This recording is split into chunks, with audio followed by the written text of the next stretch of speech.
It's Tuesday, December 31st, the last day of 2019, and listening to the Day Weather Podcast. Thanks for joining me on this New Year's Eve.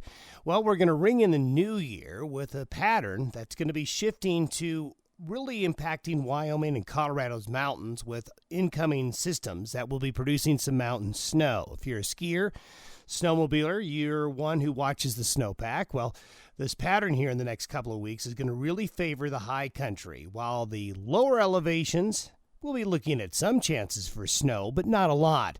The type of pattern we're in is where the jet stream is going to be coming in from the northwest, moving southeast across the central and northern Rockies. This northwest flow, we call it, brings waves of energy and moisture from the Pacific, producing good slugs of snow in the high country. It comes in rounds. The mountains will get some snow for a couple of days, have a break, get snow for a couple of days. We see this pattern developing tonight and tomorrow, continuing into the weekend and into early next week.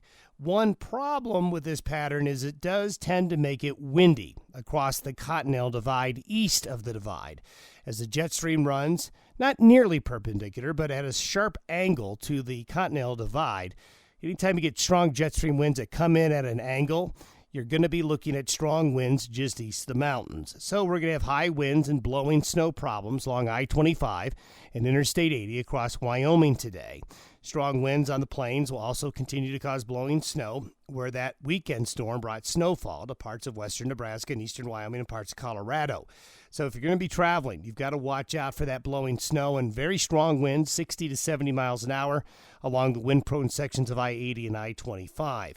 Now, as we get into tomorrow night and Thursday, we will see some moisture come over the divide and onto the plains of Wyoming, western Nebraska, and northeastern Colorado. But we're talking about mainly a little bit of snow shower activity, nothing that's going to add up to too much. We have a pattern after this that will basically bring a wave about every 2 to 3 days from the Pacific Northwest through the central and northern Rockies and into the Midwest. This will continue to bring off and on snow chances to the mountains, and it's going to bring off and on periods of wind to the plains. It's also going to bring fluctuating temperatures to areas along and east of the Continental Divide. West of the Divide, it's still going to be a pretty cold forecast with still a fair amount of cold air trapped in the western valleys of Wyoming and Colorado, keeping those daytime and nighttime temperatures west of the Divide pretty cold. Thanks for listening to the Day Weather Podcast. Have a safe and happy New Year's Eve and New Year's Day.